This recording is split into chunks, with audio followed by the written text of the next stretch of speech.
Hi hello welcome back to my channel.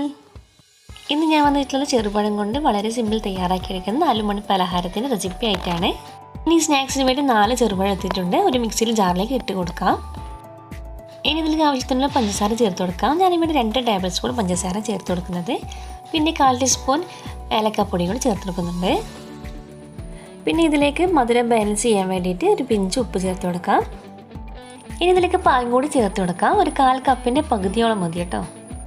പിന്നീട് നല്ല smoothie ആയിട്ട് അടിച്ചെടുക്കാം. ഇപ്പോൾ ചെറുപഴവും പാലും കൂടി ചേർത്തിട്ടുള്ള മിക്സ് തയ്യാറായിട്ടുണ്ട്. ഇനി ഒരു ബൗളിലേക്ക് മാറ്റാം. ഇനി മിക്സിയുടെ ജാറിലേക്ക് ബാക്കിയുള്ള പാലും കൂടി ഒഴിച്ചു കൊടുത്ത് ഈ മിക്സിലേക്ക് ചേർത്ത് കൊടുക്കാം.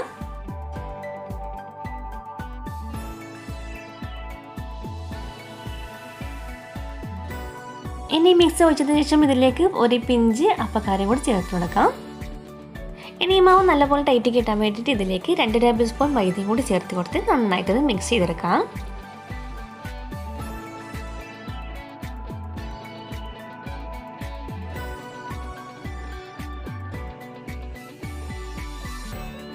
സ്പൂൺ വെച്ച് നല്ലപോലെ മിക്സ് ആക്കിയ ശേഷം കൈ വെച്ച് നന്നായിട്ടൊന്ന് വീണ്ടും യോജിപ്പിച്ചെടുക്കാം. നല്ലപോലെ സ്മൂത്ത് കിട്ടാൻ വേണ്ടിയിട്ട് ഇതുപോലെ ചെയ്തെടുക്കുന്നത്. മാവിനെ കൈ വെച്ച് ഇതുപോലെ നല്ലപോലെ ഒന്ന് അടിച്ചെടുത്താൽ പൊങ്ങി വരാനും നല്ലൊരു ടിപ്പാട്ടത്. ഇനി മാവ് പൊങ്ങാന്ന് വെക്കേണ്ട ചൂടോടെ തന്നെ നമുക്കിന്ന് ഫ്രൈ ചെയ്തെടുക്കാം. അതിന് പിന്നെ നല്ലപോലെ തന്നെ ചൂടായ എണ്ണയിലേക്ക് ഇട്ട് കൊടുക്കാം. ഓരോ ബോൾസ് ആയിട്ടാണ് ഇട്ട് കൊടുക്കുന്നത്. ഞാനിവിടെ സ്മോളായിട്ടാണ് തയ്യാറാക്കിയെടുക്കുന്നത്. നിങ്ങൾക്ക് വേണമെങ്കിൽ കുറച്ചും കൂടി വലുപ്പത്തിൽ തയ്യാറാക്കിയെടുക്കാം. ഇനി ഒരു മീഡിയം ഫ്ലെയിമിൽ വെച്ച് നന്നായിട്ട് ഫ്രൈ ചെയ്തെടുക്കാം. മാവ് നല്ലപോലെ തന്നെ പൊങ്ങി വരുന്നത് കണ്ടോ. അതിന് വേണ്ടിയിട്ടാണ് കൈ വെച്ച് നന്നായിട്ട് അടിച്ചെടുക്കാൻ പറയുന്നത് കേട്ടോ. ഇപ്പോൾ സ്നാക്സിൻ്റെ അടിഭാഗം നല്ലപോലെ തന്നെ ഫ്രൈ ആയി വന്നിട്ടുണ്ട്. ഇതെല്ലാം കൂടി തിരിച്ചിട്ട് കൊടുക്കാം. ഇതുപോലെ സ്പൂൺ വെച്ച് എല്ലാ ഭാഗത്തും ഇളക്കി കൊടുക്കാൻ ശ്രദ്ധിക്കണം. എല്ലാ ഭാഗവും നല്ലപോലെ ഫ്രൈ ചെയ്യാൻ വേണ്ടിയിട്ടാണ് ഇതുപോലെ ചെയ്തെടുക്കുന്നത്. ഇപ്പോൾ സ്നാക്സ് നല്ലപോലെ തന്നെ പൊങ്ങി വന്ന് ഫ്രൈ ആയി വന്നിട്ടുണ്ട്. ഇതൊരു പ്ലേറ്റിലേക്ക് മാറ്റാം. നല്ലപോലെ തന്നെ പൊങ്ങി വന്ന് നല്ല ഫ്രൈ ആയി വന്നിട്ടുണ്ട്.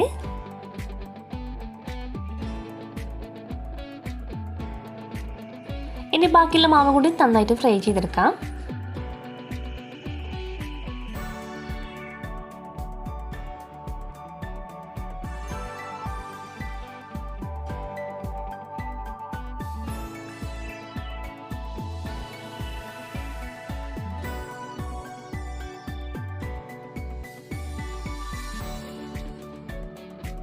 നിങ്ങളുടെ കയ്യിലും ഇതുപോലെ ചെറുപഴം ഉണ്ടെങ്കിൽ ഇന്ന് തന്നെ ട്രൈ ചെയ്ത് നോക്കാം കേട്ടോ.